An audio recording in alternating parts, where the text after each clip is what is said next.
అక్రమ సంబంధాలు అభంశుభం తెలియని పిల్లల పాలిట శాపాలవుతున్నాయి. తల్లిదండ్రులు లేని అనాథలను చేస్తున్నాయి. వివరాల్లోకెళ్తే తిరుపతి జిల్లా కేవీపీపురం మండలం గ్రామంలో సుగంధి ఆంటోనీలకు 10 ఏళ్ల క్రితం వివాహమైంది. వీరికిద్దరు పిల్లలున్నారు. ఈ క్రమంలో సుగంధిని గత 11 సంవత్సరాలుగా అరుళ్ రాజ్తో వివాహితర సంబంధం కొనసాగిస్తూ ఉంది. వివాహితర సంబంధానికి అడ్డుగా ఉన్న భర్త ఆంటోనీని హత్య చేసేందుకు ప్రియుడితో కలిసి ప్రణాళిక రచించుకుంది. ఈ నెల 25వ తేదీ రాత్రి మద్యం సేవించి నిద్రిస్తున్న భర్తను ప్రియుడితో కలిసి మెడకు తాడు బిగించి హత్య చేశారు. ఉరివేసుకున్నట్లు నమ్మించేందుకు పథకం పన్నారు. అయితే ఆరంగేట్రం చేసిన పోలీస్ వాస్తవాలను వెలికితీశారు. ఇటు తండ్రి మరణించడం, తల్లి జైలుకు పోవడంతో తన 3 బిడ్డలు రోడ్డున పడ్డట్లయింది. రాత్రి 25వ తేదీ రాత్రి చంపివేయడం జరిగింది. ఇతని చంపిన దానిలో అతని భార్య సుగంధి అనే ఆమె ప్లస్ ఆమె లవర్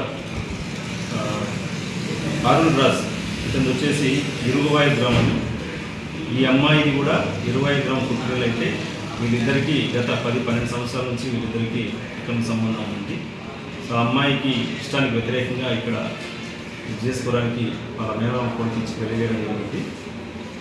సో వాళ్ళిద్దరికి ఉన్న అక్రమ సంబంధానికి ఇతను అడ్డుపడతాడని, ఎప్పుడైనా ఇతను తొలగించుకోవాలనే ఉద్దేశంతో వీళ్ళు 25వ తేదీ రాత్రి వాళ్ళు ముందస్తుగానే ఒక ప్లాన్ ప్రకారం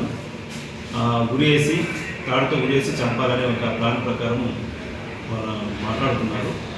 సో పిల్లలు కూడా ఆ రోజు ఈ సంఘటన జరిగిన పిల్లలు వాళ్ళ బంధువుల ఇంటికి వెళ్ళింటే ఎవరూ లేరు అనే ఉద్దేశంతో ఈరోజు చంపాలనే ఉద్దేశంతో వాళ్ళు ప్లాన్ చేసుకొని రాత్రి 8:30 గంటలకి ఈ అరుణ్ రాజ్ అనే ముద్దాయి 9th మైల్ దగ్గర ఒక మందు బాటిల్ కొనుక్కొని అక్కడ నుంచి ఫోన్ చేసి ఈ యొక్క ఆంటోనికి మందు తాగుదాం రా అని ఊరు బయటికి రమ్మని చెప్తే అతను ఫోన్ చేసి చెప్తే ఇతను 9 గంటలకి అట్లా ఈ జిఎస్పురానికి వస్తాడు.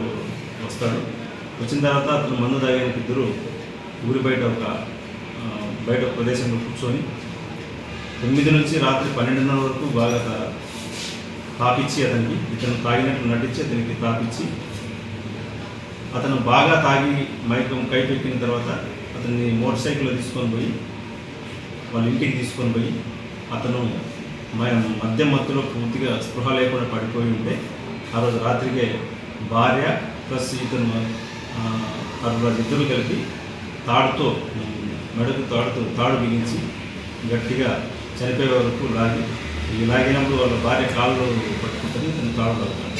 చనిపోయాడని నిర్ధారించుకున్న తర్వాత వీళ్ళు ఎక్కడన్నా గురి వేసి కొంచెం సీన్ క్రియేట్ చేయాలని ట్రై చేశారు.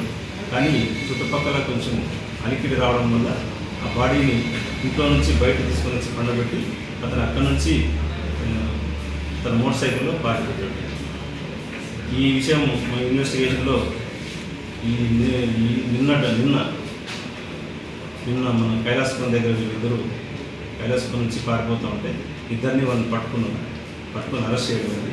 అరెస్ట్ చేసి ఈరోజు వాళ్ళని రిమాండ్కి పంపిస్తాం.